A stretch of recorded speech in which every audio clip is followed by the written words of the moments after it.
Okay, we're working on restoration of the 67 C2 Corvette, and we're getting ready to line up the doors to the rear of the quarter panels. And we're going to start installing the latches to actually get that gap and everything. A weak link of these C2 latches are when you try to unlatch the door from the inside, there's a little ball that you actually kind of pull back and forth, and that actually releases the latches. And what ends up happening is they just have a tendency to kind of bind up because the pin wears, and the area between this latch mechanism and this latch mechanism is excessive, and you can see a little bit of wear in here, and you can see that gap. Whereas if you take like just a simple razor blade that's about 40 thousandths gap, and then you engage it, it works a lot better.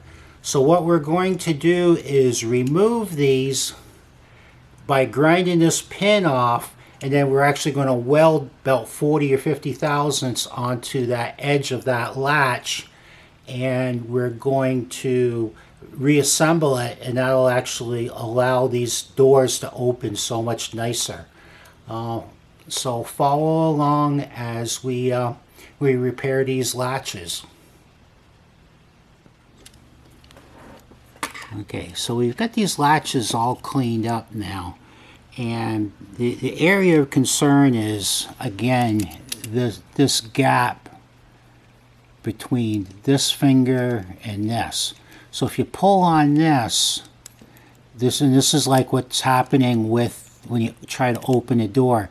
It's really difficult to open, right? But if I put a little bit of shim in there, and I'm just using the back of this blade as a guideline, then it opens really nice. You see it's opened, and the pawl is free to spin around. So what we need to do is grind this off, and I'm going to use a Dremel type tool with a carbide burr to take this off, and then we'll be able to build that up with weld. And I've got this kit that you can buy. It's a door latch kit, and all of the Corvette supply houses have these, and this one's dedicated to a 67 Corvette. And inside of it is a plethora of springs and the actual pins here that we need to replace. Now once you grind that pin off, of course it's not peened over anymore, so they include some screws and some Loctite so you can actually glue those pins and the screws into the pins. And it also has a bunch of springs, but our springs are really nice, so we probably aren't going to use those for now.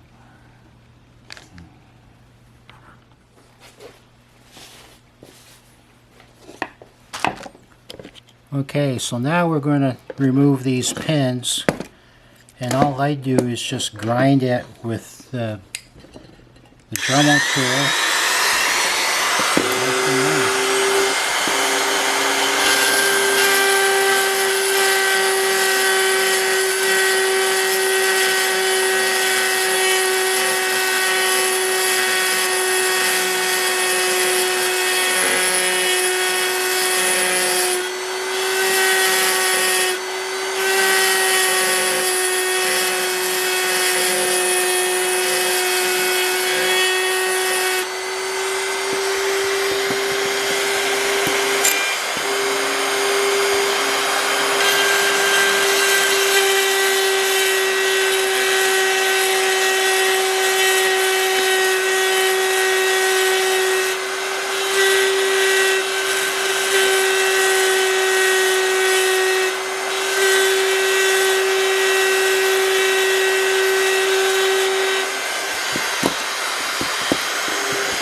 just gently pry it and work it.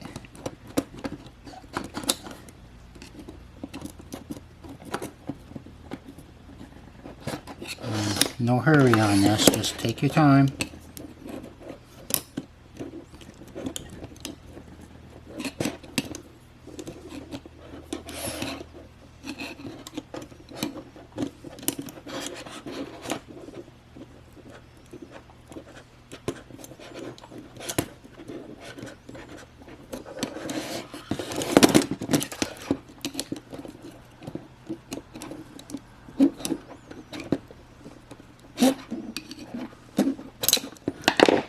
And there it is.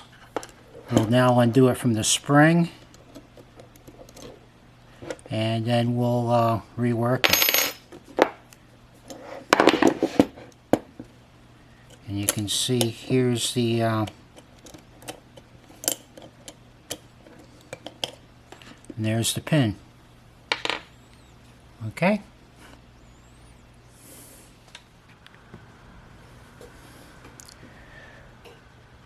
Okay, so I got these latches welded up a little bit. I built these up quite a bit, and what I'm going to do is file the sides so they stay flat, and then we'll file the top, and then we'll just fit it until there's very little gap between this and the other pieces in the latch. I did that for both of these, and that's what we're going to work on next. And just another thing I found out, this here is the actual part that comes into the kit that I told you that's readily available. But yet if you compare it to the one that came out of the latch, you see that there's 2 steps onto this one and there's only 1 step on here. And I guess the intent is that the actual screw that can screw into here, that's what the latch will ride in on. But there's 2 pieces of metal. There's another bracket in the back, and then there's the main bracket. So there's a piece inside of here, and then there's the main bracket, and then there's the piece that comes out here. So you actually got 3 different levels. So actually what I did is I tapped a hole into the center of these old, the existing pieces, and I'm going to reuse those, and I think it'll work just fine. So if you are buying the kit just for this piece or whatever, I recommend you don't buy the kit, and you can just kind of rework your existing ones as long as they're in decent shape. They're not all worn out because they've actually egg-shaped or something like that. Now, if you needed the springs into the kit, then it still probably makes sense to buy this kit. But, I mainly bought them for these, but they're definitely not the same configuration as the original ones. So,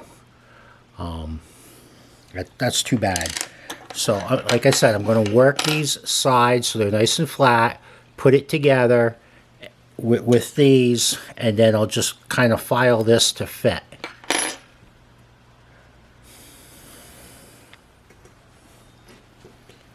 Okay, so now we filed down the weld on both sides, on both of these brackets. So now what we will do is install those back into the 2 hinges, the latch mechanisms, and then we will just check for play here and just start filing to fit, to get that to get a decent clearance between the parts and it moves freely.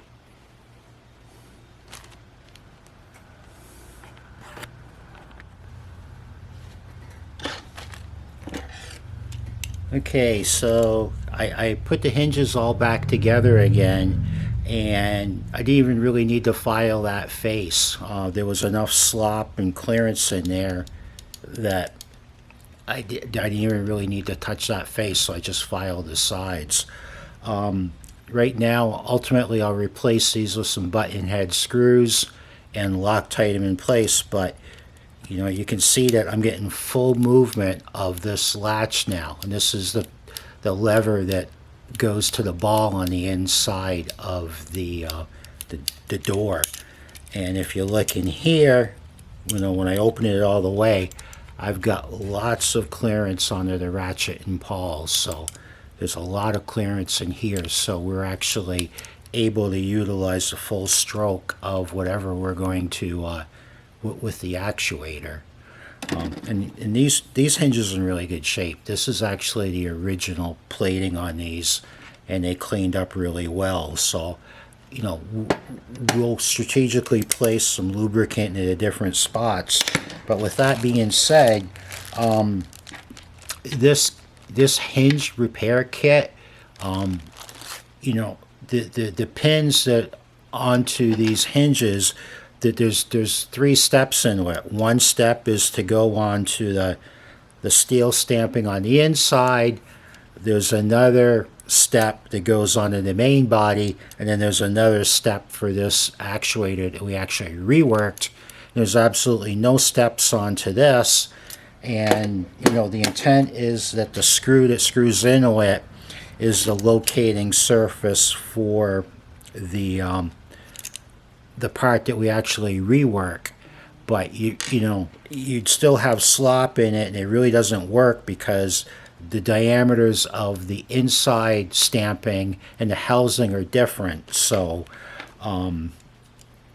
unless you need the springs, this kit's pretty much a waste of money for the 67s. So so we did that. We tapped it. We built it up with weld. You know, a couple hours worth of work, and these hinges are working just like brand new. So thanks for watching, and hopefully this video will help you out on your restoration.